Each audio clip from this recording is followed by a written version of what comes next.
Lekavičius podcast. Čia dalinamės įžvalgomis apie technologijas, verslą ir vadovavimą, bei nuolat ieškome atsakymų į klausimą, kaip tapti geresnę savo versiją.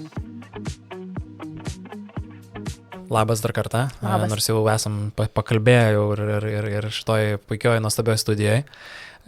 Learning Experience Designer yra specializacija, yra amatas ir meistrystė, į kurią tu labai daug dėmesio skiri, bet Lietuvoje manau, kad dar pakankamai tokia nežinoma specializacija, nežinoma tokia profesija. Tai nors ir kiekvienas klausantis gali nujausti, apie ką jinai maždaug yra, bet kaip tu ją matai ir koks tavo santykis yra bendrai su tokiomis mokymosi patirtimis ir tokiu dizaininimu jų. Aš manau, kad pirmiausia, tai yra tas amatas, kuris yra dalis kitų profesijų. Pavyzdžiui, pasižiūrėti iš kur ateina apskritai mokymosi suvokimas, kas formuoja Lopšys ar ne, tai yra mokykla. Mokytojai daro tai. Ruošdamėsi kiekvienai pamokai, jie kuria pamokos planą, pamokos struktūrą ir tuo metu jie atlieka mokymosi dizainerio darbą, ar ne? Treneriai, profesionalus, jeigu jie skiria dėmesį tam, jie atlieka dalį darbo mokymosi patirčių dizainerio. Tai mokymosi patirčių dizaineris yra žmogus, kuris su tam tikru sąmoningumu žiūri į mokymosi patirtį, kad jinai atitiktų mokymosi užsibrėžtus tikslus, rezultatus, kad jinai būtų funkcionali pirmiausia. O tada ne tik funkcionali, bet kad ir sukurtų tą wow patirtį. Ne kiekvienas tikrai tai kreipia dėmesį, galbūt užstringam ties funkcionalumu. Pakalbėsim, manau, apie tai, bet aš vis dar matau, kad mokymosi srity labai daug skiriame dėmesio žinioms, nes gyvenam žinių visuomeniai. Tai tas noras perteikti kuo daugiau turinio, jisai kartais nusveria tą mokymosi patirtį į vieną pusę,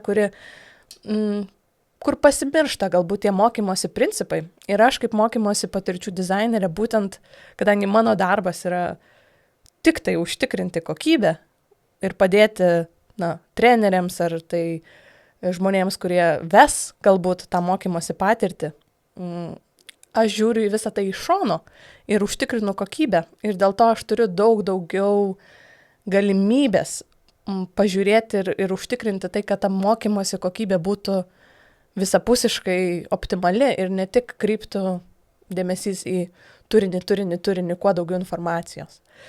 Tai mano atžvilgiu, aš esu žmogus, kurį pakviečia ar tai įmonė, ar tai, kaip sakau, žmogus, asmuo, kuris veda tam tikrus mokymus, pakviečia dalyvauti mokymosi kūrimo procese nuo A iki Z. Kartais mes sustojam kažkur vidury, nes tas procesas jisai yra skirstomas dažniausiai 3 dalis. Tai pirmoji yra pasiruošimas arba tas mokymosi dizainas, ar ne, kur mes, tarsi jeigu statytume namą, tai brėžtume pamatus ir darytume šitą inžinerinį planą, tai jisai yra kur nesvarbiausia dalis viso to proceso ir jai reikia labai daug skirti laiko. Ir čia yra didžiausia turbūt, tokia miskoncepcija, jeigu nėra to mokymosi specialisto ir žmogus pats kuria mokymus. Labai dažnai skiriama tam 20% laiko yra. Kai, jeigu tai pažiūrėt 80-20 šitą Pareto principą, tai čia turėtų būti 80% laiko praleidžiama. Ir kadangi dažnai yra tokia, vėlgi, miskoncepcija, skirti dėmesį pagrindė informacijai, aš žinau, ką aš noriu pasakyti. Aš žinau, aš galiu, pakelsi mane vidury nakties, aš žinosiu, ką pasakyti. Yra daug tokio savim pasitikėjimo labai ir dėmesio tam, ką aš noriu pasakyti. Ir dėl to ten to laiko nėra praleidžiama. Tiesiog, nors principai mokymosi ir suaugusių mokymosi principai yra visai kitokie, tu turi labai daug dėmesio skirti ne tai, ką tu nori pasakyti, o ką nori sužinoti tavo tikslinė auditorija. Ir tas įsijautimas, tas planavimas, jeigu tu tai gerai padarai, tai tavo mokymai jau natūraliai bus nuostabus, pranokstantis lūkesčius. ar tai galų gale išsprendžiantis problemas, su kuriam susiduria rinka dažniausiai, ar ne? Tai va, tai čia yra pirmoji stadija, pasiruošimas. Tada priklausomai nuo to, ar tai yra gyvi mokymai ar online. Tai jeigu tai yra gyvi, tai yra antra stadija, tu tiesiog įgyvendini mokymus. Jeigu tai yra online turinys, tai vėlgi klausimas, ar tu jį filmuoji, ar jis yra tiesioginis. Jeigu tu jį filmuoji, tai ta antra dalis čia viskas nesibaigia. Dažniausiai būna apdirbimo periodas, kur tu turi tą filmuotą medžiagą galiausiai kažkaip pateikti, ar tą online kursą galų gale kažkur online mokymus kažkur patalpinti. Tai vėlgi, čia dažniausiai irgi reikia skirti laiko apie pavidalinimui viso kurso ir panašiai. Tai kaip mokymosi specialistė, aš esu žmogus, kuris gali padėti nuo A iki Z, bet pagal poreikį kartais mes susitinkam su klientu kažkuriam ypatingam etapui iš šitų 3. Aš labai daug girdžiu dalykų, kurie ypač rezonuoja ir tiek ir su mano veikla. Aš mėgstu sakyti, kad informacijos trūkumas nebėra problema tikriausiai nuo to laiko, kai pirmoji biblioteka buvo atidaryta iš vis kažkada, 1000 metų atgal. Ir klausimas yra, kaip mes mažinam tarpą tarp to, ką teoriškai žinom ir ką iš tikrųjų veikiam. Nes informacija yra lygiai taip pat. Aš net iš kokių nors mokymų esu pastebėjęs, kad kartais man pačiam atrodo, gal čia kažkaip per mažai pasakiau, bet dalyviai sako, buvo labai gerai, nes buvo keli esminiai elementai, ten kelios skirtingos temos, kurios nulindom į gilį, ten gavau įžvalgų reikalingų, žinau, ką darysiu. Ir tuomet aš galvoju, vis taip savo gaunu irgi priminimą, kad čia gal geriau tikrai yra keli, bet labai tokie ryškus, svarbus pokyčiai, negu aš ateičiau ir ten užpilčiau naują informaciją. Nes kartais mes turim tą, bias to complexity, atrodo, kad kuo daugiau kažkokių ten metodų, teorijų, skaičiukų, ženkliukų, žingsniukų, atrodo kažkaip savaime bus kokybiškesnis tas mokymasis, nors kaip taisyklė ne visada. Tikrai taip, ir aš, tą sakau ir savo klientams, kurie ateina pas mane ir jie dažnai būna kažkokie tai tarptautiniai best-selling autoriai, ar ne, knygų ir panašiai. Ir aš jau nuspėju iš anksto, kad būtent su tokiais žmonėm, kurie yra savo vertę įrodę, sakykime, ar ne, su jais darbas dažniausiai būna ties tuo, kaip tą informaciją sumažint, kaip įmanoma. Nes pas visus yra noras kuo daugiau duoti, ar ne, tas lietuviškai nežinau kaip vadinasi, bet angliškai imposter syndrome. Ir kuo tu esi labiau pakilęs savo sferoje, ar ne, tas imposter syndrome su tavim draugauja. Tai kaip sumažint, kaip išlysti iš to noro, dar daugiau duoti. Čia yra dažniausiai mano darbas, nes žmogus prie savo informacijos yra prisirišęs. Ir aš tada turiu kažkaip susidraugauti su tuo klientu ir pasiekti tokį bendrystės lygį, kur aš galiu sakyti, klausyk, žinau, kad tau tai labai svarbu, bet čia per daug. Šitą reikia, kill your babies, taip sakant. Šitą reikia atsisakyti. tą paliekam. Ir tai yra labai sunku. Ypač, kai tu savo galvoje vienintelis dėlioji tą mokymosi planą. Tai mokymosi specialistas gali padėti sumažinti tą informaciją. Ir čia man labai įdomus yra galbūt tas autoriaus, sakykime, tai autorius ar ne, nesvarbu ten mokymai, knygos autorius ar panašiai. Kaip tau pavyksta parodyti būtent tą kitokį prieimo būdą, nes iš esmės čia yra toksai kitoks veikimas, kad jeigu aš ten, tarkim, būčiau koks nors super populiarus autorius ir ten 10 metų ant scenos ir aš turėjau atidirbtą scenarijų, aš turėjau labai aiškius žingsnius, aš žinau, kad kaip pavyksta pasiekti ten, pavyzdžiui, mano auditoriją, tikrai kiekvienas yra matęs tų tokių areninių pranešėjų, kur ten renka ištisas arenas.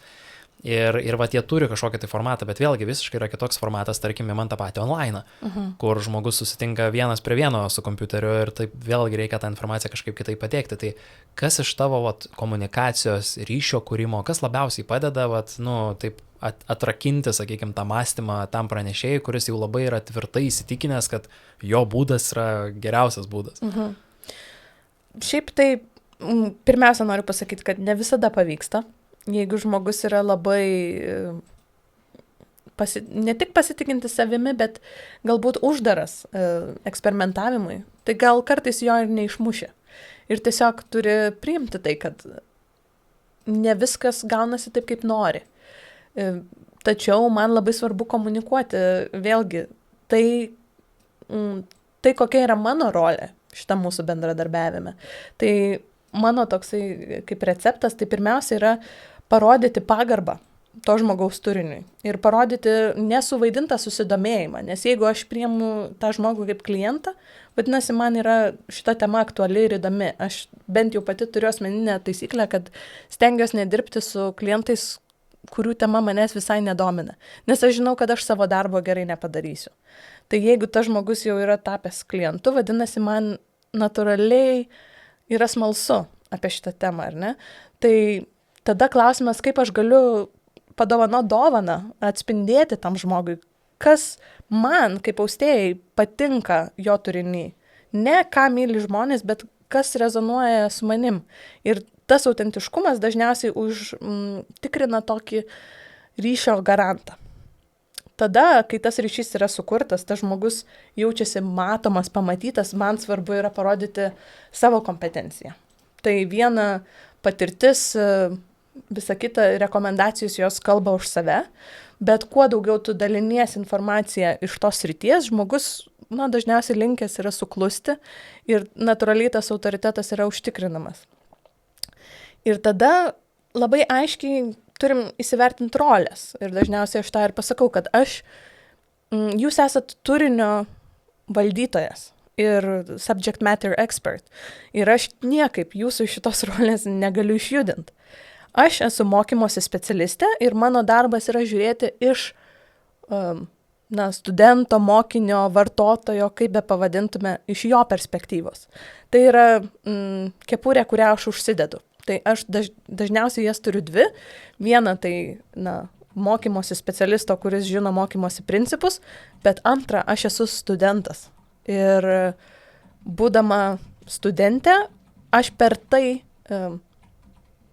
kabinėsiuosi, challenginsiu šito žmogaus turinį. Ne per tai, kad ar tai yra patvirtintas konceptas ar ne, bet ar šiuo metu jis veikia ar ne.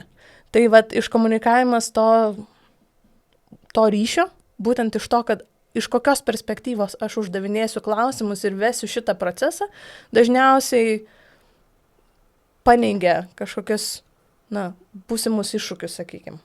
Užtikrina kelią sklandų mums darbe. O kalbant iš tos gebėjimo įlipti į studento vartotojo batus. Ir nemaža dalis bendrai mokymosi šiuo metu vyksta online. Ir tas įsitraukimas studentų, įsitraukimas klientų kartais yra pastebimas, jisai labai svyruojantis.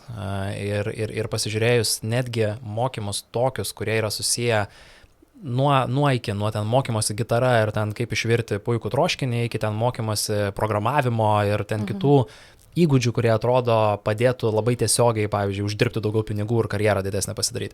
Tai nesvarbu, kuriame spektre mes žiūrėtume, dažnas labai klausimas yra, kaip padidinti tą įsitraukimą, kaip tam studentui, iš tikrųjų gauti tą vertę, už kurią jisai susimokėjo ir kuri iš tikrųjų, norime ją ištransliuoti.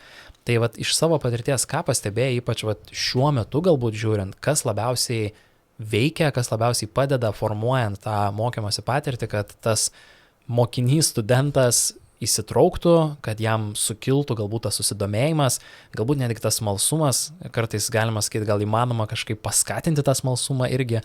Labai yra įdomu iš tos kitos pusės, iš to užkulisių, tai kaip tas spektaklis surežisuojamas yra. Tai pirmiausia, aš turiu tokį posakį, kad tu negali sukurti mokymosi patirties. Tu negali sukurti mokymosi patirties. Tu gali ją sukurti tik bendradarbiaudamas su savo tikslinė auditorija. Angliškai gal tas posakis skamba dar tiksliau, you can't create learning, you can only co-create it. Tai čia tokia atrodo gal paprasta taisyklė, paprastas konceptas, bet jis dažnai yra praleidžiamas. Kaip vėlgi jau minėjau, kaip vyksta mokymas, dažnai aš matau, kad žmonės ateina ypač į online pasaulį su tokiu užtikrintumu, kad aš žinau, ką noriu padaryti ir man pagalbos nereikia ir aš darysiu tą vienas. Ir aš dažnai sakau, daryk ir pažiūrėk, kaip gausis. Ir ar tavo tikslinė auditorija mėgs tavo turinį, ar jisai bus peržiūrimas ir ar tu pasieksi tuos savo tikslus. Bet dažnai, vėlgi, tas, kaip tai yra daroma neteisingai, tai yra, aš žinau, ką aš noriu pasakyti, aš padalinsiu tą turinį į 10 pamokų ir va mano turinys. Ir tada pats nufilmuosiu su savo webcamu ir įdėsiu. Ir žodžiu, kur yra skiriamas dėmesys neteisingai dažnai, yra iškart marketingui. Mes žinom, kiek iš tikrųjų tai yra sudėtingas darbas išsiskirti šitam visam online pardavimų versle, ar ne, tai natūraliai ten krypsta dėmesys. Ir nepakankamai yra skiriama laiko, kaip minėjau, atsižvelgti į tai, ko nori tavo tikslinė auditorija. Tai mes galvojam dažniausiai apie marketingą iš karto, o turinys jau kaip ten gausis. Aš jau žinau, ką noriu pasakyti, vadinasi, turiu online kursą. Tai čia yra neteisingas būdas, kaip tai reiktų padaryti. Ir aš manau, kad dėl to labai kenčia vartotojas. Nes tas marketingas, jisai yra pritraukiantis, tarkim, ar ne, vartotojas nusiperka, bet dažnai nebūna pažiūrima į tokį dalyką kaip mokymosi lygis, ar ne? Kokia yra kompetencija, kiek žinių tavo vartotojas jau turi, ar ne? Ir netgi toks elementarus dalykas, atrodo, ten labai dažnai būna mismatchas, norų ir panašiai. Dažniausiai dėl to vartotojas atsidaro pirmą pamoką ir yra didžiulis nusivylimas. Įvyksta, ar ne? Ai, bet aš tikėjaus kažko kito. Čia lievai, vadinkim, ar ne? Ir jau ties pirmą pamoką pameta vartotojai, ar ne? Ir dėl to tas, aš nemanau, kad reiktų žiūrėti į online kursų pabaigimo reitingus ir panašiai, bet, na, tai yra viena iš metrikų, ar ne? Ir dažniausiai jinai sustoja ties pirmą pamoką. Būtent dėl to, kad tam tikri niuansai nebuvo užtikrinti. Kaip pavyzdžiui, tas kursas yra per lengvas ir per sunkus. Ir dažnai jisai būna per sunkus vartotojui. Jisai ateina ir jis turi 10 klausimų savo galvoj ir tai, kas turėtų būti labai paprasta, staiga pasirodo per sudėtinga arba gal per lengva. Ir kalbama yra apie visai kitus dalykus, negu ko tu tikėjai tam kurse. Tai va tas neišaiškintas lūkesčių, toksai, mismatchas ar ne, lūkesčių. Vat dažnai tai būna jau pirmoji kliūtis vartotojui.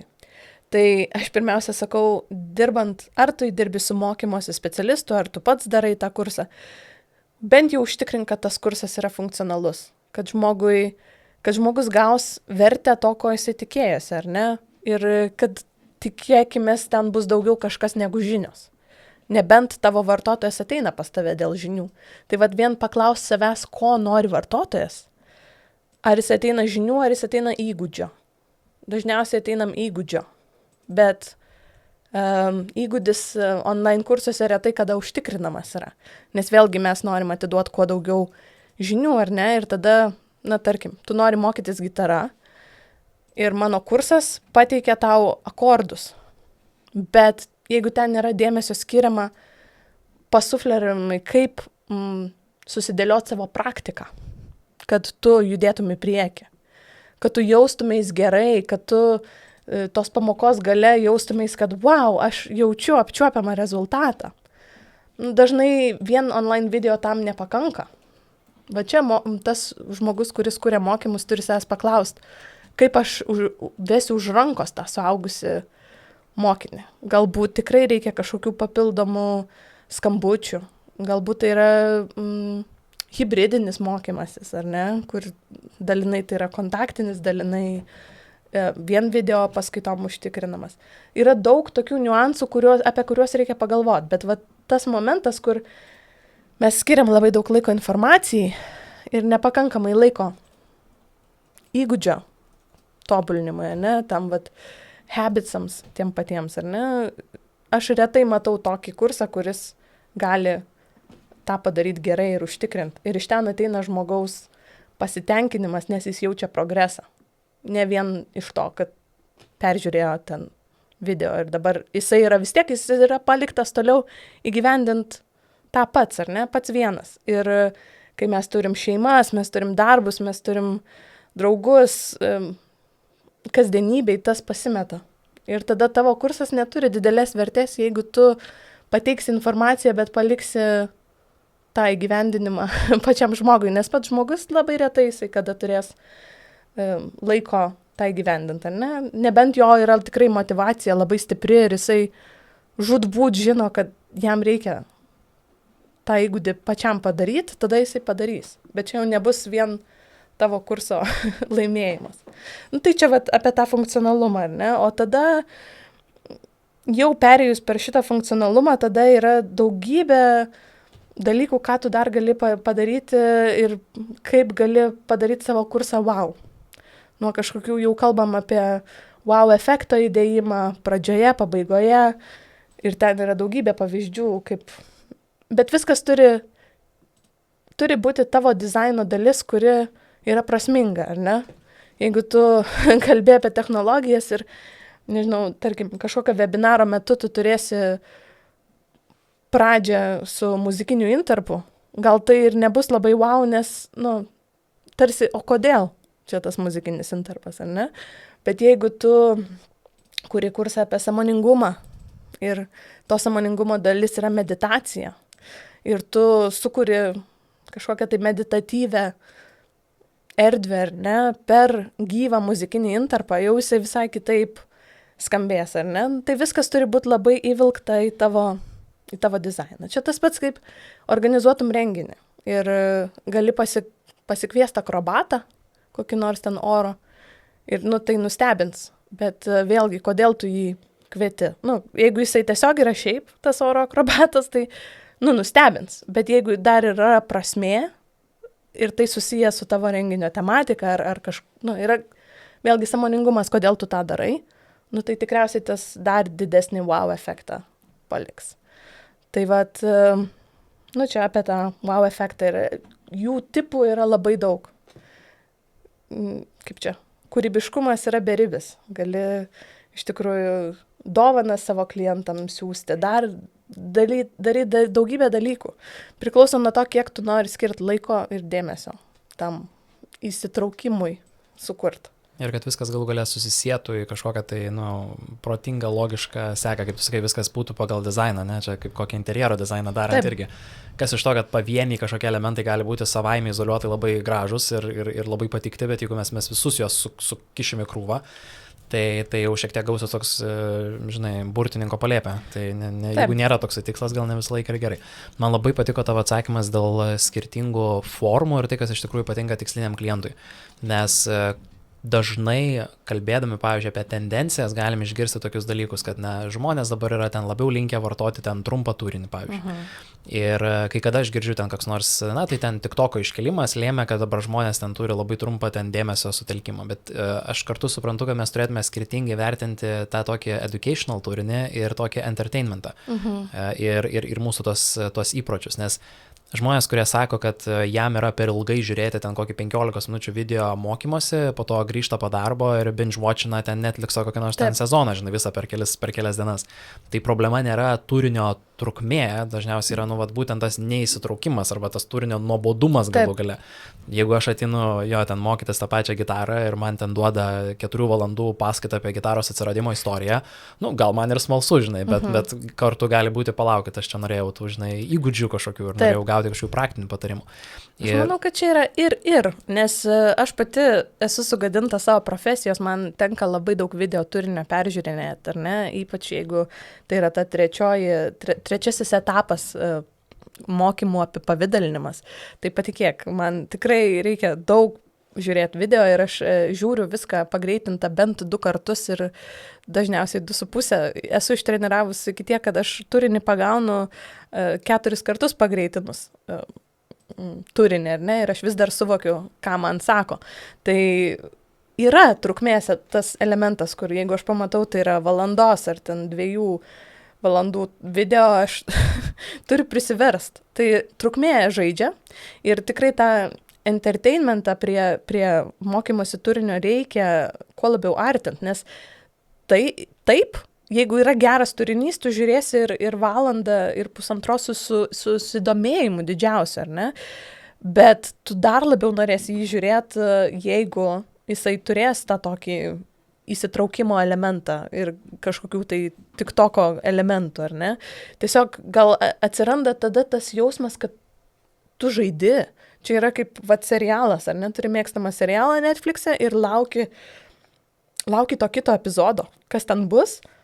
Tai mano, kaip čia kartais tai yra utopinis, galbūt toksai tolimas noras, bet aš visada noriu, kad taip jaustųsi tas vartotojas. Pažiūrėjęs tavo turinio vieną pamoką arba prieš atsidarant naują pamoką, jisai jaustų tą norą, wow, o kas dabar bus? Toks tarsi, kad tu sėdi ant kėdės krašto ir nesvarbu, koks tas turinys yra ir apie ką, bet wow, tas pateikimas galų gale mane nustebina. Ir kartais užtenka paprasto lektoriaus pateikimo, ar ne, kaip charizmos. Galbūt ne visų tai yra stiprioji dalis, bet kažkokie tai anekdotai, tam tikra sukurta kalba vien tam online kursui, ar ne, slengas vadinamasis, žargonas, žodžiai, kurie, daug būdų yra tą sukurti, nereikia vėlgi didelės video produkcijos kokybės ir kainos sukurti šitiems elementams. Tu kartais gali, tu žiūri, kas yra tavo meniu ir kur yra tavo stiprybė. Tai kartais vien lektoriaus charizma bus tas momentas, kur tu jauties kaip su geriausiu draugu, tu žiūri jo turinį ir wow, yra smagu. Ir tada ta trukmė jau nebetiek ir svarbu, nes tau duoda gerą turinį, tu galbūt nusijuoki arba tau linksma ir smagu, kaip tas turinys yra pateikiamas. Ir kartais to užtenka. O jeigu dar pridėsim ir visus kitus gerus elementus, tai tu jau turi nuostabų dalyką, bet dažniausiai tai savaime nesigauna. Tu turi tikrai skirti laiko tam dizainui, kaip sakiau. Tas co-creation labai įdomi man tema yra, nes iš to, ką tu kalbėjai, kad to, pavyzdžiui, užtenka ten kokio vieno, žmogaus kalbančio į kamerą, man iškart priešais akis Andrew Hubermanas, sėdi prie savo stalo ir, pavyzdžiui, kai būna tie guest series, kai pasikviečia svečią, tai žinoma, ten yra ta dinamika svečio. Bet yra epizodų, kur tiesiog 2-3 valandos yra, tiesiog net to žodžio prasme, tiesiog jisai vienas sėdi prieš kamerą, juodam kambarį su juodais marškiniais. Ir yra vieni iš mano mėgstamiausių epizodų. Ir čia yra tas toksai pagavimas, nežinau, kiek tai yra dizaininta specialiai, bet tas praktiškumas ir ypač tas, kaip aš sakau, laiku ir vietoj, kur aš žinau, kad, pavyzdžiui, su miegu kažkas prasčiau, reikia pasižiūrėti, atsidarau ten Huberman Sleep, žiūriu, yra epizodas, su įrankiais, su paaiškinimais ir jis tiesiog vienas sėdi, ir viską pasakoja. Ir man kažkaip tas stilius, tas laiku ir vietoj, kad dabar reikia, man labai šiuo metu tinka. Ir kaip vyksta tas co-creation su tais studentais, kurie, pavyzdžiui, sakykime, ateina pranešėjas, tas autorius ir nori padaryti, tarkim, online kursą, kaip vyksta tas co-creation. Kaip tu manai, tie tokie efektyviausi būdai kartu sukurti tokią patirtį, kad žmogus, kaip kokią serialo lauktų tos kitos paskaitos. Tai yra keli būdai, bet pirmiausia reikia save pastatyti tą būseną, kur aš ne viską žinau. Arba aš nežinau. Jau tai yra gerai. Nes, kaip minėjau, mano nuomonė, čia gal subjektyvi, bet tas aš viską žinau, aš padarysiu, jau veda tave labai toli nuo tavo tikslinės auditorijos. Tai kaip tu atsakė savo, aš ne viską žinau, kaip tu susirinksi tą informaciją, kokiais būdais, vėlgi priklauso nuo situacijos. Kartais, jeigu žmogus kuria kažką naują produktą, kuris nebuvo niekada testuotas, ar ne, aš visada rekomenduoju daryti interviu su tikslinė auditorija.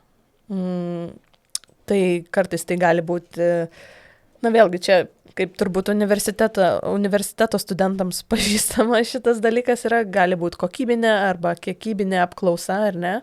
Vėlgi tu gali daryti kažkokią tai anketą, kurią prasiūsi tam tikriem žmonėm, ar ne. Tu gali daryti interviu su keliais žmonėm ir gausi kažkokią tai informaciją, kuri bus pasikartojanti ir su tom įžvalgom gali kurti kursą. Kartais, jeigu tai yra vėlgi kokio nors ten bestsellerio autorius ir jisai tikrai 10 metų darė ir tai yra adaptacija į online turinį, tu labiau žiūri į vartotojo įpročius internete, ar ne, nes žinai, kad turinys yra ištestuotas. Tai kartais galbūt to ir net nereikia tų pačių skambučių ar kažko su tikslinė auditorija, darom tokį dalyką vadinamą empatijos žemėlapiu. Angliškai tai vadinasi empathy map. Tai vienaip ar kitaip, kaip tu tos įžvalgas iš tikslinės auditorijos susirinksi, tai nėra tiek svarbu. Man svarbu yra, kad tas žemėlapis, ar ne, ką galvoja tavo tikslinė auditorija, kokius limituojančius įsitikinimus jie turi, kokie veiksmai galų gale yra jų kasdienybėje, ar ne, kurie trukdo jiems išmokti grot gitarą ar ten tam tikrą kursą. Nu, vat, vėlgi, aš daug dirbu sąmoningumo srityje, ar ne, asmeninio augimo srityje, tai mes žiūrim į tokį aš noriu, kad man nupieštų labai aišku paveikslą to studento, to vartotojo kasdienybės, ar ne, iki tokių dalykų, kaip kas yra jo aplinkoj ir ką sako jo tėvai, draugai jam ir per kur ateina tie įsitikinimai, kas galbūt ne tik ką tas pats žmogus galvoja, bet kaip visuomenės tam tikri stereotipai, ar ne, veikia jo sąmonę ir pasąmonę.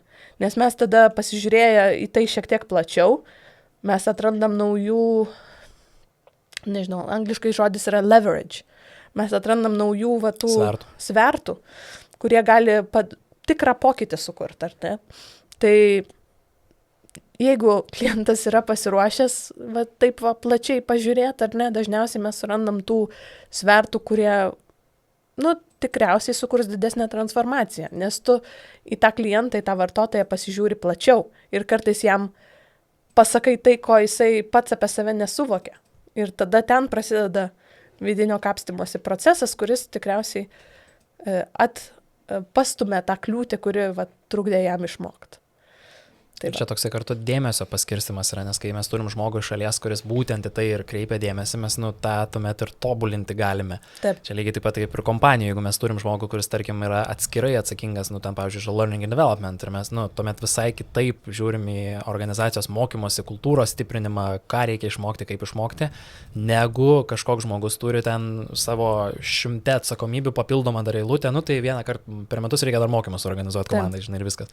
Ir čia gaunasi tas toksai priėjimas, žinai, ir papildomas dėmesys kartu ir tada tam autoriui. Aš galiu duoti pavyzdį kliento, su kuriuo pernai užbaigėm darbus ir manau, čia toks kokybiškiausias pavyzdys, kaip reikia ieškoti tų įžvalgų, ar ne, savo tikslinės auditorijos. Į mane kreipėsi viena futbolininkų papildų kompanija su labai tikslinė niša, norėdami sukurti tokį, ganėtinai altruistinį produktą. Jų problema, su kuria jie susidūrė, buvo ta, kad futbolo industrijoje pastebimas labai mažėjantis procentas futbolininkų jaunų, kurie tampa profesionalais. Ir kodėl vyksta šitas, pasidomėjus, kodėl trūksta būsimų Bekhemų. Tai yra todėl, kad jų mityba yra neužtikrinama. Ir ji lemia tai, kad performances aikštelėje tiesiog yra nepakankamas, ar ne? O dažniausiai, į tai žiūrima per genus, per kažką, tai aš pasportuosiu stipriau, aš labiau pasistengsiu. Taip galvoja tradicinis 13-metis futbolininkas, kuris labai norėtų tapti kitų Bekhemų, ar ne? Tai tiesiog jų buvo tikslas sukurti tą globaliai prieinamą online kursą, būtent tai tiksliniai auditorijai, 13-mečiam, 14-mečiam ir jų tėvams apie mitybą.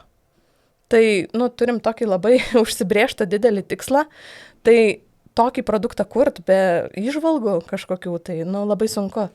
Tai galiausiai jie tą suprato ir kreipėsi į labai daugybę visokiausių Anglijos lygos trenerių, mitybos specialistų. Ir galiausiai tie specialistai buvo ne tik pakalbinti, bet pagaliau jie buvo įtraukti į procesą viso to kūrimo. Tai jau šiuo atveju buvo trys tokios grupės, kurios dalyvavo tame mokymosi proceso dizaine, ne?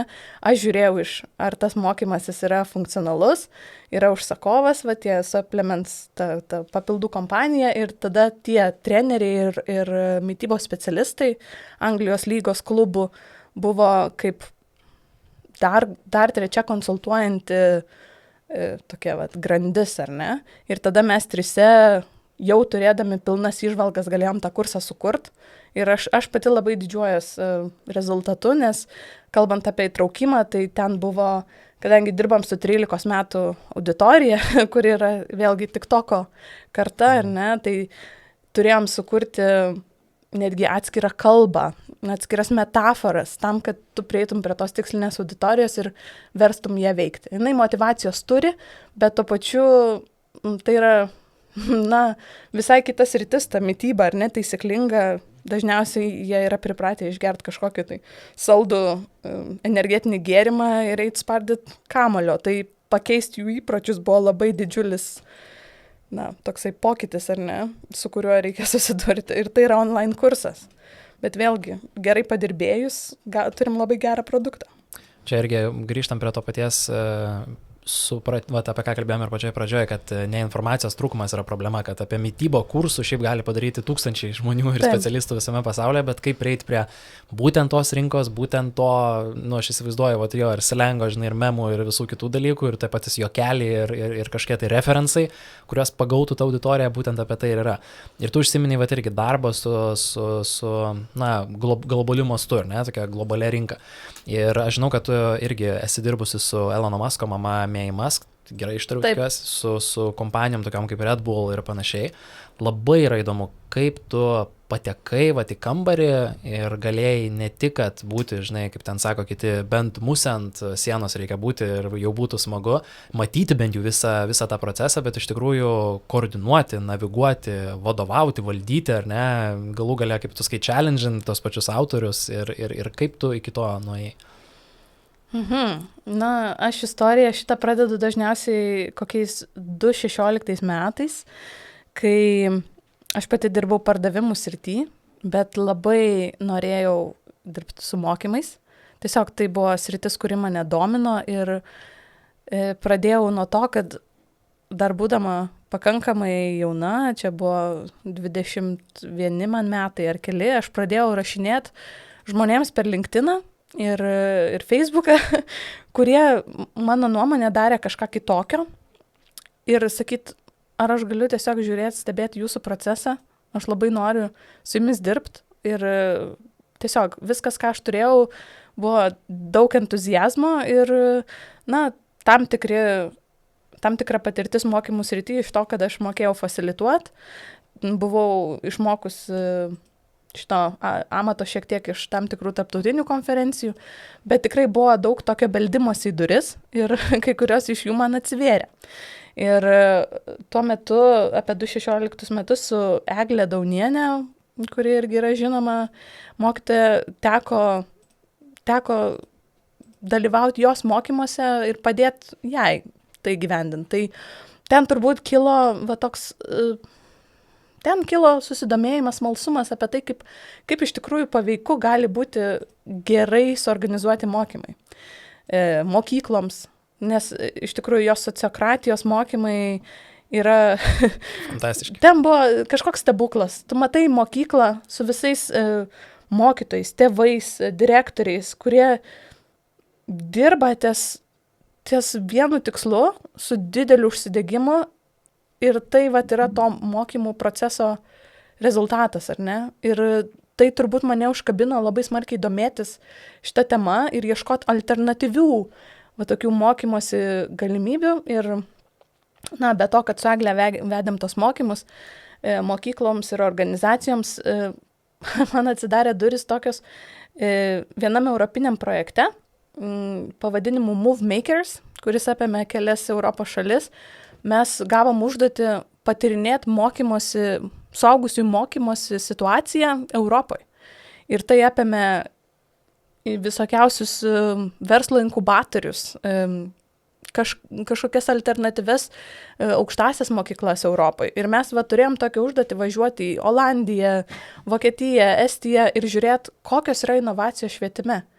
Ir tuo metu aš buvau priimta kaip... iš studento perspektyvos, nes vėlgi reikėjo labai užtikrinti skirtingas profesijas. Ir ten aš prisigaudžiau labai įdomių įžvalgų. Ir tas mano entuzijazmas į mokymąsi žiūrėti alternatyviai, jisai užkilo labai smarkiai. Iki tokio lygio, kad aš tikrai turėjau labai daug tokio pasitikėjimo savim ir galvau, kur jį realizuoti apskritai. Ne? Tai tuo metu pasibeldžiau į Karalienės Mortos mokyklos duris ir sakiau, aš noriu, jūs darot gerai mokymus, aš noriu mokymasi, tai aš noriu su jumis ir duokit man galimybę, aš noriu dirbti su vaikais. Ir vėlgi, stebuklingai tos duris man buvo atvertos, pačios austėjos, direktorės, sakė, bet tu pasižiūrėk, ar tau iš tikrųjų patinka su vaikais dirbti. Tai, nes sakė, šiaip tai tu gerai mastai ir turi portfelį gerų dalykų. Tai, mes šiaip norim su tavim dirbti, bet tu pažiūrėk, ar tau su vaikais tinka. 3 dienas aš nuėjau į tą mokyklą, supratau, kad viskas labai faina, mums būtų pakeliui, bet aš nežinau, ar aš turėsiu kantrybės su vaikais. Ir tada labai aiškus buvo momentas suvokimo, kad aš noriu dirbti su suaugusiais. Ir tai mane pastumėjo į andragogiką, kai mes kalbam apie mokymus, labai dažnai kalbam apie mokyklą, reikia reformuoti švietimo sistemą. Ir aš tada supratau, yra tokia niša, kur mažai kas žiūri, net švietimo ministerija nežiūri. Tai yra suaugusių mokymasis ir jo organizavimas. Pažiūrėjau šiandien statistiką, ar kažkas pasikeitė Europos lygmeniu. Tai turiu tau klausimą, kaip manai, kiek suaugusių, suaugęs žmogus yra nuo 24 iki 64 metų, kiek žmonių tai per pastarąsias 4 savaitės dalyvavo kažkokiam formaliam ar neformaliam mokymėsi, kas, tarp kitko, yra ir verslo mokymai, su darbu susiję mokymai. Čia procentaliai. Procentaliai. Bijau, kad labai stipriai galiu prašauti, bet manau bus kokia mažiau negu 4%. Žinok, šiek tiek geriau situacija geriau, yra. Yra 11,9%. Oi, tai džiaugiuosi šiek tiek, kad prašojau. Tai aišku, labai sunku įvertinti visą tą online mokymąsi, TikToko žiūrėjimą ir panašiai. Aš tikiuosi, kad tai nusveria į gerąją pusę, bet tada mane ta statistika šokiravo, kad mes kalbam apie mokymąsi visą gyvenimą ir jisai nevyksta. Ir aš tada pradėjau savęs klausti, o kaip aš galiu prie to prisidėti. Ir čia kilo tas noras tą mokymąsi padaryti paveikų, įtraukiantį ir supratau, kad, gal tai išjudins tą procentą. Ir tuo metu aš įsitraukiau į tokią kompaniją, kuri buvo tarsi pardavimų kompanija, bet organizavo švietimo projektą. Ir aš gavau tą darbą ir mes organizavom projektą pavadinimu Studfestas, kuris vėlgi turėjo labai įdomų, drąsų konceptą pritraukti 2000 moksleivių į Siemens areną ir tai buvo mokomasis renginys. Ir apskritai tuo metu, be studijų mugių, tai buvo nematyto lygio renginys, ar ne? Ir mano darbas tuo metu buvo eiti ir ieškoti partnerių ir parduoti tą idėją. Tai tarsi tai buvo, pardaviminis procesas, bet mes išjudinom tą renginį. Buvo žmonių, kurie patikėjo tuo ir tas renginys ėmė augti. Ir aš, ne tik pardavimais taiga turėjau rūpintis, bet ir visų įgyvendinimų, turinių ir panašiai. Ir mes 3 žmonių komandą tą renginį išauginom nuo 2000 moksleivių Siemense per keletą metų iki 7000. Ir tada man pasidarė jau nuobodu. Galvoju, gerai, kur mes čia augsim dar? Šitie moksleiviai patenkinti, renginys važiuoja, konceptas nerealus, bet kur yra ta augimo riba? 8000, 9, tiesiog ta projekcija pasirodė ganėtinai nuobodi ir aš savo tada pasakiau, tai dabar jau gal metas eiti globaliai. Ir tuo metu domėjausi įmonę Mindvalley, kuri dabar šiuo metu dar labiau yra žinoma asmeninio augimo srityje. Tai aš tiesiog išsiunčiau aplikaciją savo į darbo poziciją ir gavau tą darbą.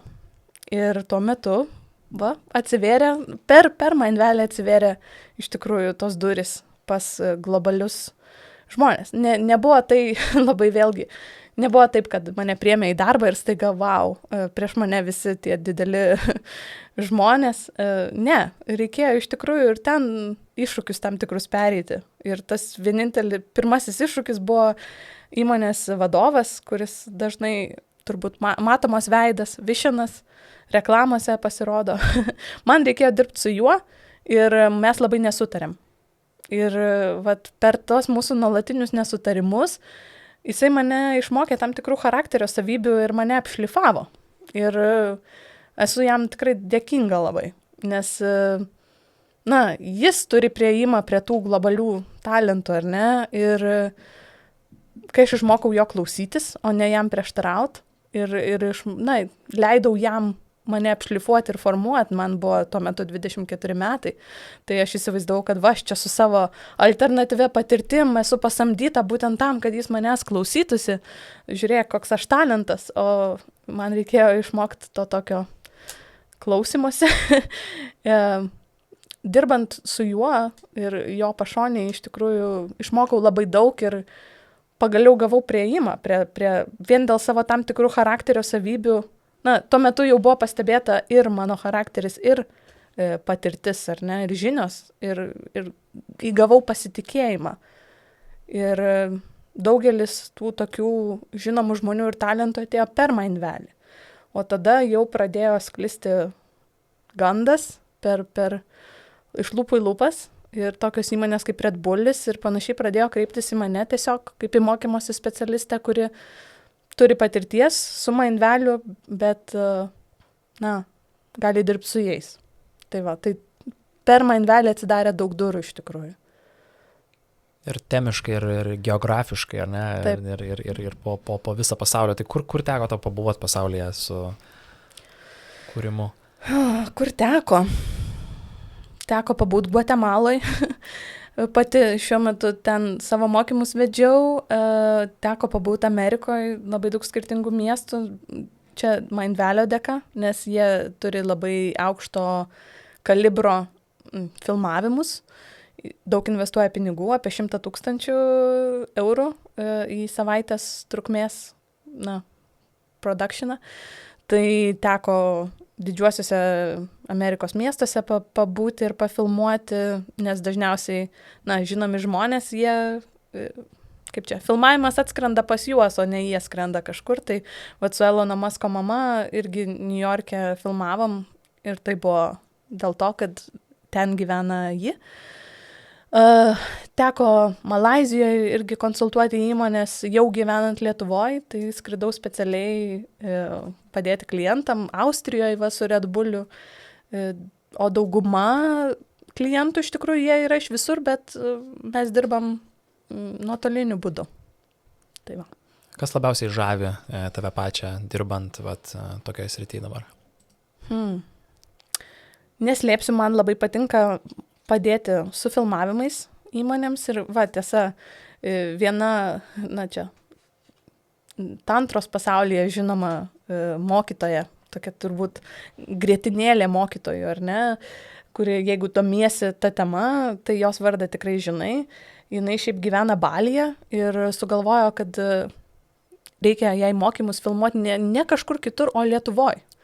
Ir čia toksai sutapimas, tiesiog ji norėjo būtent Lietuvos ir tada per rekomendacijas atėjo gandas, kad aš irgi čia.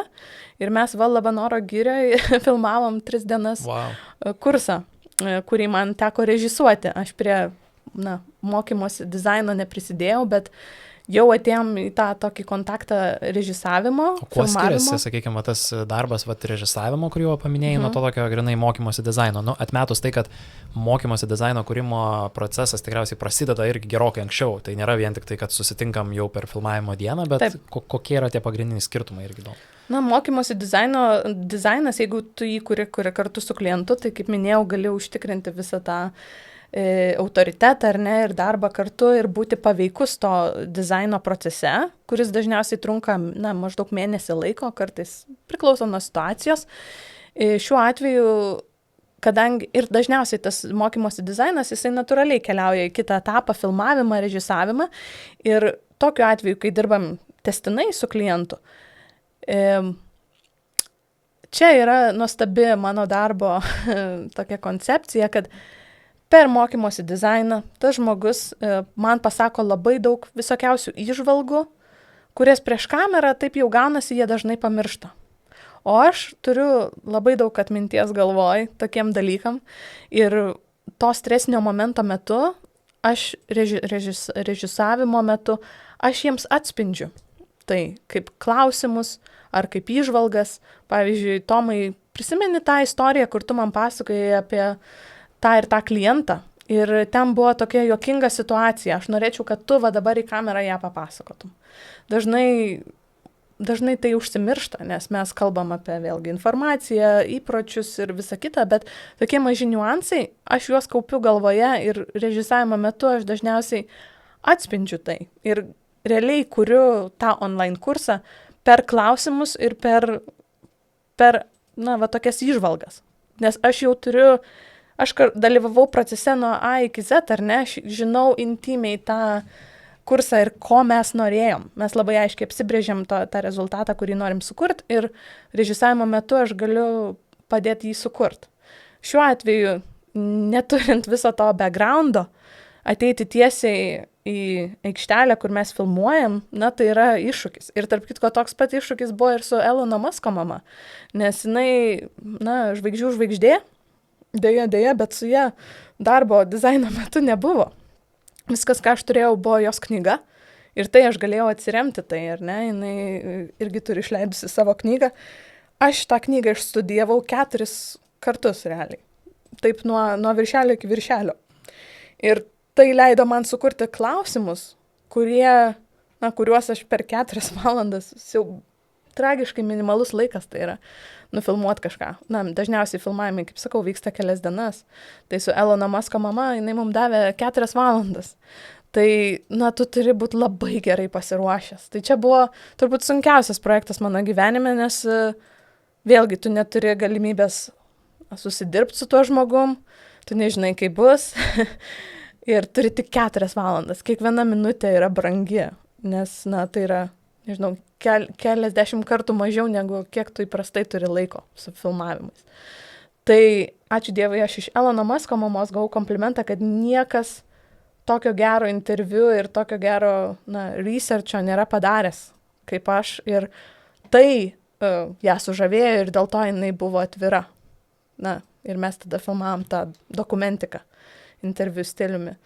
Tai, bet tą prieimą tada rasti yra daug sunkiau. Tai su ta tantros mokytoja irgi, nežinant istorijos, nežinant jos darbo tiek giliai, ar ne, įeiti tą kontaktą, kur tu staiga vedi ją, režisuoji, pakankamai didelis iššūkis, bet man ta dalis labai patinka. Aš norėčiau, kad daugiau įmonių ir Lietuvoj galbūt atsivertų šitai galimybei, kad, didinti savo mokymų produkcijos, filmavimo biudžetus, ar ne, ir pasisamdytų tokį žmogų, nes rezultatas, kai tau vėlgi labai tikslingas įžvalgas iš už kameros, ar ne, sako kažkas ir tau padeda, tu ne tik esi tu ir kamera, ar ne, tai yra labai didelis skirtumas. Tai man čia labai patinka dirbti ir aš labai norėčiau daugiau tokių galimybių iš tiesų. Aš galiu tik tai paantrinti, kad tas kito žmogaus turėjimas filmavimo metu, pavyzdžiui, ypatingai, čia galbūt aš iš tos pusės, kaip mane patį, pavyzdžiui, filmuoja, tai pačioje pradžioje visą laiką, bent jau man asmeniškai, nejauku būna. Jeigu filmavimas vyksta, yra operatorius, yra kažkoks režisierius, yra dar kažkoks žmogus, kuris, su blanknotu sėdi, laukia, ten galbūt kažkokių patarimų turi, bet perlipus tą pirminį nejaukumą, po to viskas gaunasi, super taip patogu ir gera ir jausti kartu ir tokį palaikymą. Ir, pavyzdžiui, kartu padiskutuoti, nufilmavom ten kokią nors, pavyzdžiui, ten filmuoju irgi ten mokymų seriją, ten vidiniam įmonės mokymam. Ir irgi, ir operatorius kažką pasako, žinai, galbūt čia šitoje vietoje net man atrodė kažkaip per daug sudėtingai. Ir jeigu, ar ne, arba ten labai norėtųsi aiškumo kažką, gal galėtum pavyzdį kokį dar įdėti. Ir aš savo galvoj susidėliojau, tai labai aišku scenarijų, ką aš noriu pasakyti. Taip. Ir aš galiu tą deliverint, bet tuomet negaudamas jokio feedbacko čia ir dabar, tai nutiks, žinai, taip, ten aš sukursiu dviratį, atiduosiu žmogui ir sakys, man riedlentės reikėjo, ne dviračio. Tai tas toks nuolatinis dalykas, aš čia sakau, kaip ir to mokymas. Tas atspindėjimas, kurį tu kelis kartus paminėjai, jisai tampa toksai labai svarbus, jis toksai aukso vertės yra. Taip. Ir aš norėčiau grįžti dar šiek tiek prie to elemento, apie kurį tu sakai, kad tave labiausiai įkvepia, tai yra tas gebėjimas greitai užmegzti tą ryšį su žmogumi, netgi kai turi super limituotą laiką. ar yra kažkokie tai metodai, pavyzdžiui, praktiniai, kuriais tu naudojasi ir kurie yra tavo tokie go-to įrankiai, ne? Na, pavyzdžiui, kaip užmėgsti greitai ten ryšį su kitu žmogumi, kaip sukurti galų galę tą pasitikėjimą, kad žmogus atsisėstų, mato kameros objektyvą, mato tavo akis ir galvoja, okei, viskas bus gerai. Vėlgi, aš nežinau, ar tai yra tikrai metodas, ar galiu pasakyti kažkokią formulę, aš galiu pasakyti, kas veikia man. Aš esu natūraliai labai smalsus žmogus ir man labai rūpi, kas tas žmogus, kuris yra priešais mane, ar ne? Ir, na, vėlgi, dirbu su daug žmonių, turbūt ateina kažkoks kategorizavimas ar panašiai, bet aš irgi stengiuosi tai numesti šoną ir tiesiog, na, palaikyti tą atvirą pokalbį ir susidomėjimą, kuris man duos įžvalgų, ar ne, aš iškart matau, čia kaip pardavimų procese, tu matai, šitas klausimas sunervino šitą žmogų, vadinasi, gal man reikia pakeisti kažkokią tai prieėjimą, ar ne, bet vėlgi aš net ir pardavimuose man turbūt sekdavosi, nes aš ateidavau su natūraliu susidomėjimu, o ne kažkokiu tai planu. Tai dažniausiai, na, visi mes norim būti matomi, pastebėti ir mėgstami ir, na, kai pamatai prieš iš save žmogų, kuris natūraliai su tavim bendrauja ir tavim domisi, na, turbūt yra tas toksai, tai čia mane labai mėgsta, ar ne, ir jisai kažkiek nuginkluoja. Tai tas nuoširdumas mano turbūt jisai, na, kažkiek atveria jau galimybę mum bendrauti. Ir tada, na, pirmiausia yra rodyti tą susidomėjimą, Aš sakau, nereikia turėti žvaigždės sindromo, nes vėlgi mes tuo metu aikšteliai buvo su Elono Musko mama, tarp kitko ir tas pats Višinas. Ir čia galiu paatvirauti, kad jisai atskrido ten, na, į tą aikštelę, aš turėjau būti režisierė, o jisai atskrido ten tam, kad, na, jinai yra tokio lygio žvaigždė, tai man čia reikia būti. Ir tiesą sakant, jisai buvo daugiau ne pagalbininkas, o kliūtis to režisavimo metu. Man teko, aš buvau pirmoji režisierė, Višinas buvo antrasis režisierius, teko daryti time-outus tokius, kur aš turėjau sakyti, Višinai, leisk man, stop, tu trukdai. Nes kas kišo koją, buvo tai, kad jisai, labai retai jam tai nutinka, nes jisai dirba su wow lygio žmonėm ir turi daug jų savo draugų tinkle, bet šiuo atveju jam pakišo koją tai, kad jisai jį pagavo ta žvaigždžių liga. Ji yra Elono Musko mama. Aš ją žiūrėjau kaip į May Musk žmogų, kuris yra, na, be to, kad turi garsius vaikus, yra kažkuo įdomus, ar ne? O jisai žiūrėjo ją kaip į garsiausią pasaulio žmogaus mamą. Ir tai labai kišo koją. Ir aš matau, kad ją tai nervino, nes jinai netgi buvo labai aiškiai pasakius, kad jeigu norit, kad aš kalbėčiau apie savo vaikus, neklauskit tik apie Eloną, klauskit apie visus vaikus. Aš kalbėsiu kaip mama, ne kaip žvaigždės mama.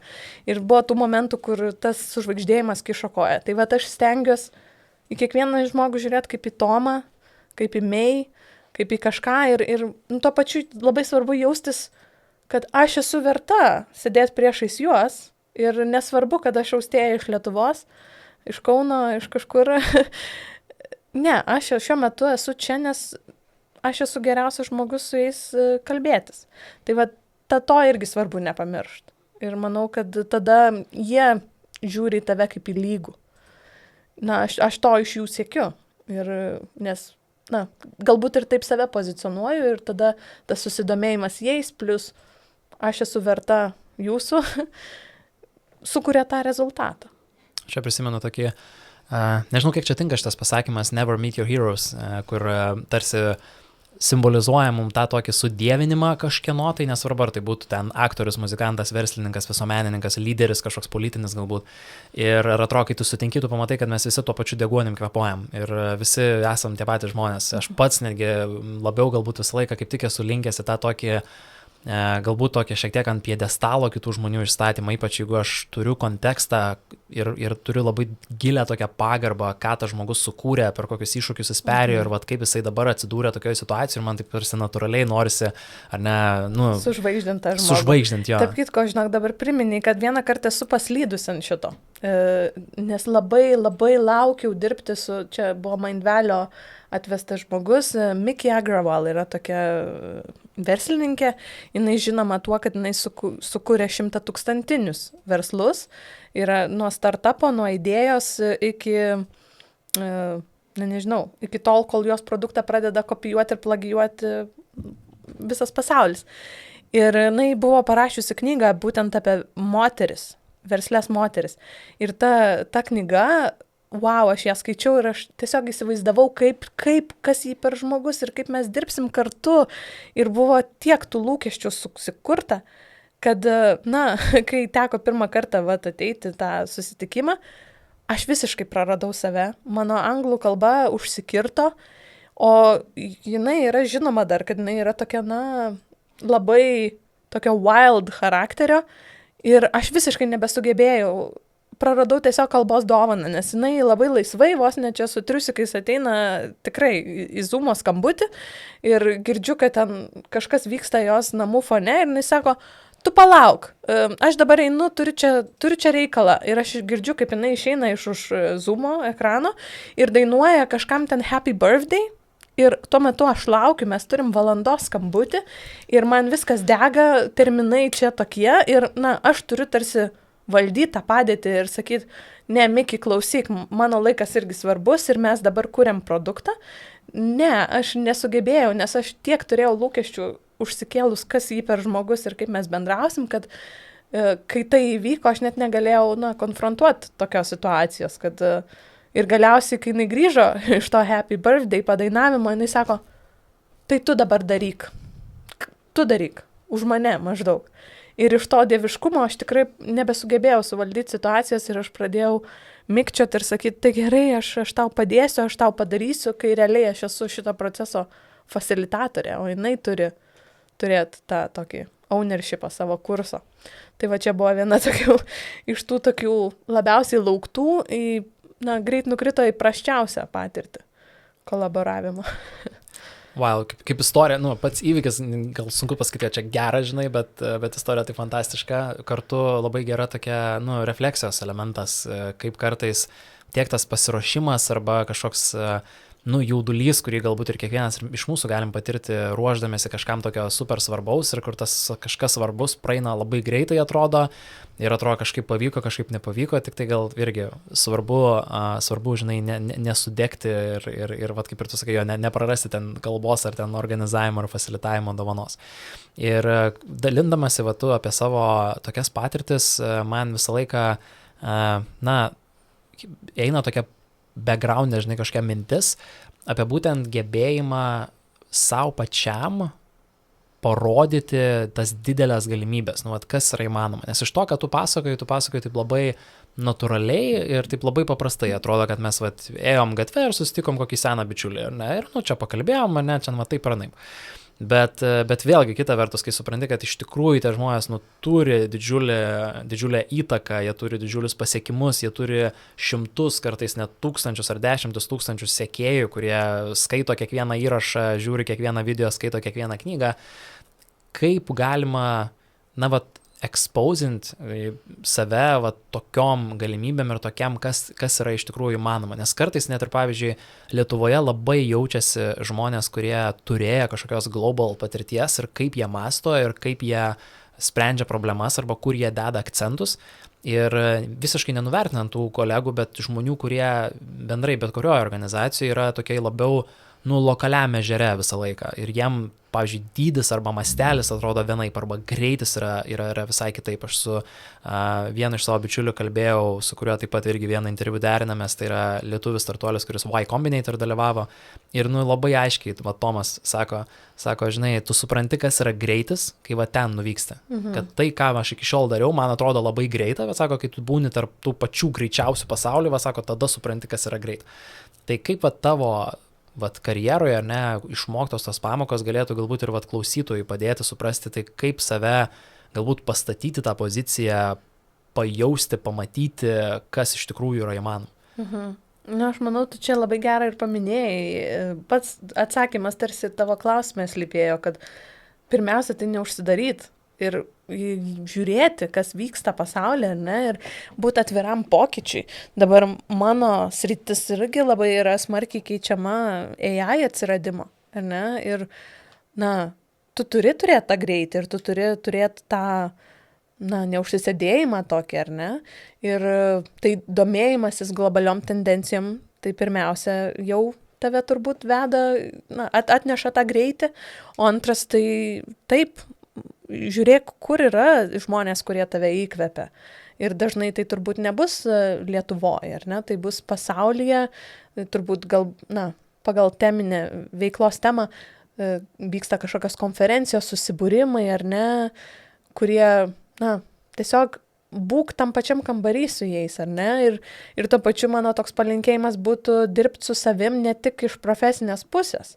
Nes tas, na, aš savo darbe tikrai daug daugiau vadovaujas turbūt savo charakteriu negu profesiniam žiniom, ar ne? Aš manau, kad yra, na, gal ir net geresnių ekspertų, kur nors surasi universiteto profesorių, kuris apie andragogikos principus, ar ne, gali papasakot, bet, na, aš pati daug kartų irgi esu girdėjus, kad vien to neužtenka ir dėl mano, na, to charakterio ir to gebėjimo komunikuoti, aš atsiduriu prieš tuos žmonės, na, vat, kaip Elono Musko mama. Šiuo atveju irgi buvo, na, aš buvau pristatyta kaip geriausia savo srities specialistė, bet ne vien dėl to, kad, na, aš turiu tam tikras žinias, bet dėl to pasitikėjimo, kad aš nesufeilinsiu bendraudama su ja ir nepadarysiu gėdos. Tai vat, na, toks palinkėjimas būtų irgi dirbti su savo charakteriu, kad jeigu tu turi tas 30 sekundžių, kad tu, na, savim pasitikėtum irgi, gavęs galimybę pabendrauti su tą savo žvaigždę ar kažkuo, kas tave įkvepia. Bet, na, tai čia tokia kombinacija, turi ieškoti ir būdų atsidurti tam pačiam kambaryje, ne su jais. Mano tinklas iš tikrųjų mane rekomenduoja iš lūpų į lūpas ir dažnai tai yra dėl to, kad aš investuoju į tam tikrus susibūrimus, kur ateina aukšto profilio žmonės, kurie galbūt, nu, nėra žinomi ir nėra žvaigždės. Nes ką mane Mindvalis išmokė vėlgi, tai kad jie neieško geriausio, labiausiai žinomo specialisto rinkoje, ar ne? Galbūt jie irgi neprieina prie visų pačių geriausių, ar ne? Jie ieško charizmatiškiausio ir tada jie užaugina tą mokytoją, ar ne? Tai tu nebūtinai turi būti garsus. Mindvalis tave padaro garsiu dažnai, ar ne? Tiesiog tu turi būti geras mokytojas ir charizmatiškas. Tai vat aš dažnai dalyvauju visokiuose susibūrimuose, kur atrodo atvažiuoja ten Mr. Nobody, ne? Bet tu niekada nežinai. Tas žmogus, galbūt jisai yra savo šaly, kažkoks pažengęs verslininkas ir jisai neturi ten TikToko ar Instagramo sekėjų N, ar ne?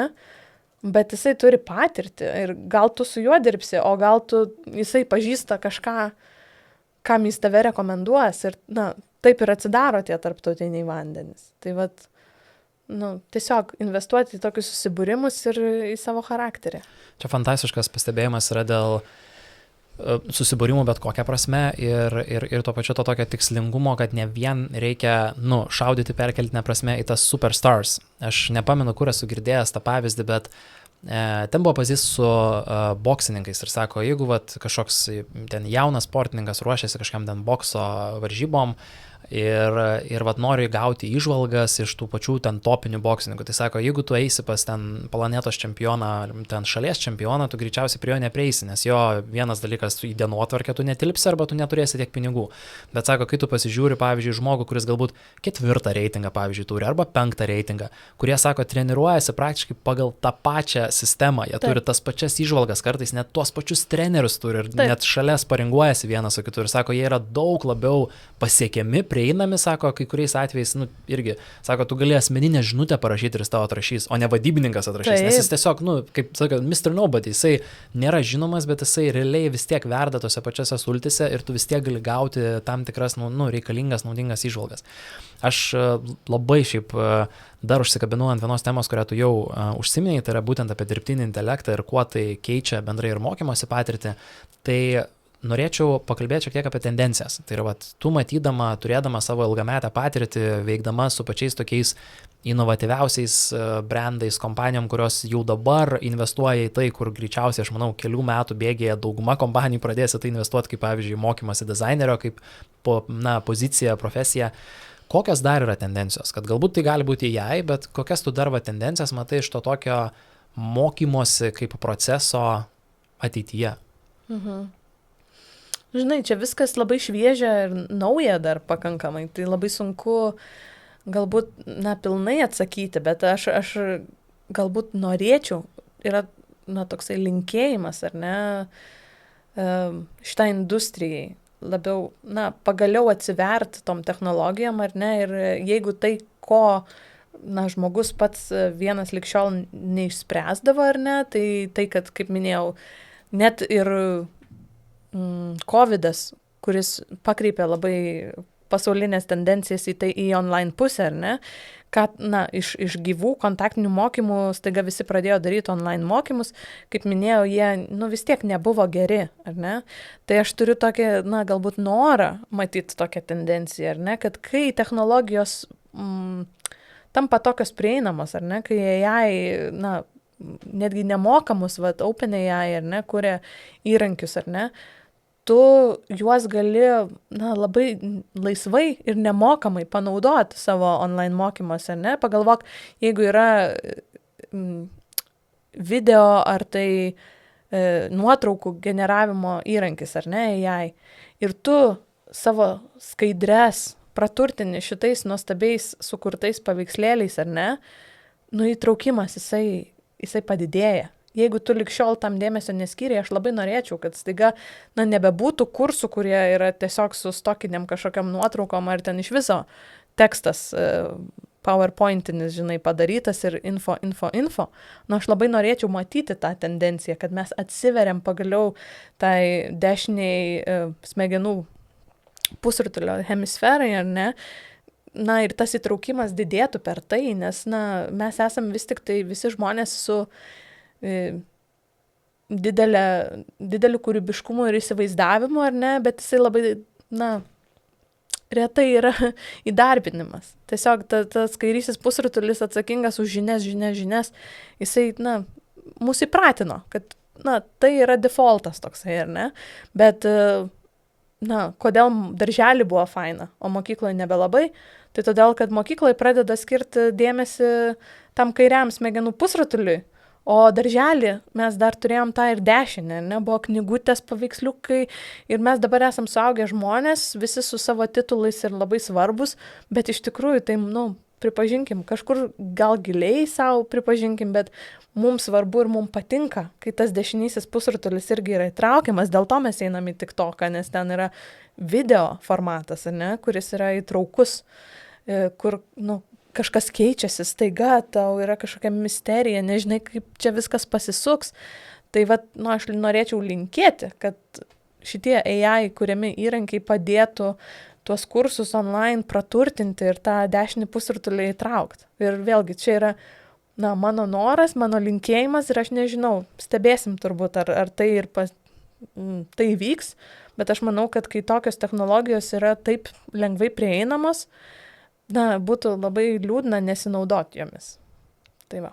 Taip, ir čia tikriausiai dar galim irgi praplėsti, kad tie patys use case'ai, kaip mes galim naudotis tos technologijom, jie labai prasiplėtė. Tas pats, nežinau, tekstinis formatas. Jeigu mes turim kažkokį, parašau ten kažkokį super rašinį ir man duodavo tas co-creation procese, klientas sako, žinai, skamba per daug sudėtingai, arba ten būna kartais sounds too British, jeigu aš panaudoju britų, anglų labiau, nes su Londono hebra nemažai teko dirbti. Tai su kelių mygtukų paspaudimu tu gali su AI-aus įrankiu supaprastinti kalbą, gali išimti, pavyzdžiui, mokslinius terminus ir vietoj jų įdėti ten kelių žodelių praplėtimą, kas tai yra. Ir viską padaryti, tiesioginio to žodžio prasme per sekundės, kai tuo tarpu prieš bent jau net keletą metų Jeigu pasako klientas, tarkim, kad čia kažkaip sounds too complicated, nu tai ką, sėdi rašai, žinai, vieną tekstą turi vieną monitorių, kitą turi tą tokį supaprastintą, nu ir žiūri, kur čia koks paprastesnis sinonimas, kur čia kažką galim paprasčiau paaiškinti, ypač jeigu kalba eina apie kokius techninius dalykus, pokyčių valdymą, projektų valdymą, kur ne visą laiką tas žodynas visiems būna toks, nu, priimtinas.